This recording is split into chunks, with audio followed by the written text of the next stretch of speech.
नगर शहर के चार दरवाजा इलाका मंगल बाजार से ये खबर सामने आई है, जहां पर आज पालिका की अतिक्रमण शाखा की टीम अतिक्रमण दूर करवाने के लिए पहुंची थी। दरअसल पालिका की अतिक्रमण शाखा की टीम की ओर से वहां से ठेले, गल्ले, स्टॉल, टेबल और साथ ही दुकानों के बाहर के अवैध अतिक्रमण दूर करवाए गए थे और ये पूरी कामगिरी म्यूनिसिपल असिस्टेंट कमिश्नर सुरेश तुवर के मार्गदर्शन के तहत हुई थी। तब आपको बता दें कि उनकी ओर से इस दौरान ये भी बताया गया है कि अगर आने वाले 2 दिनों में फिर से अतिक्रमण होंगे तो फिर इन सभी के ऊपर दंडात्मक कार्रवाई की जाएगी।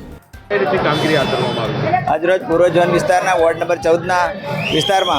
મંગળ બજાર, માંડવી, લહેરીપુરા ગેટ અને નવા બજાર વિસ્તારમાં જે દબાણો થાય છે તેના કારણે ટ્રાફિક જામ થાય છે, તેને ધ્યાનમાં રાખીને આજરોજ દબાણ શાખાની ટીમ, વોર્ડ શાખાની ટીમને સાથે રાખીને દબાણ હટાવવાની કામગીરી હાથ ધરેલી છે। એક ટ્રક જેટલો સામાન જપ્ત કર્યો છે, બીજી 2 ટ્રકો અમારી પાસે છે અને જે દબાણ કરશે તેના સામાન જપ્ત કરવામાં આવશે અને દંડની પણ કાર્યવાહી કરવામાં આવશે। અને ખાસ કરીને આપ જાણો છો કે ચાર દરવાજા વિસ્તારમાં કેટલાક લારી ગલ્લા પથારાના દબાણો થઈ જતા હોય છે, તેના કારણે ટ્રાફિક જામ થવાના દ્રશ્યો થતા હોય છે, તેને ધ્યાનમાં રાખીને આ દબાણ હટાવવાની કામગીરી હાથ ધરેલી છે। હવે પછી પણ કોઈ દબાણો કરશે તો તે અંગે કડક કાર્યવાહી કરવામાં આવશે અને માલ સામાન જપ્ત કરવામાં આવશે।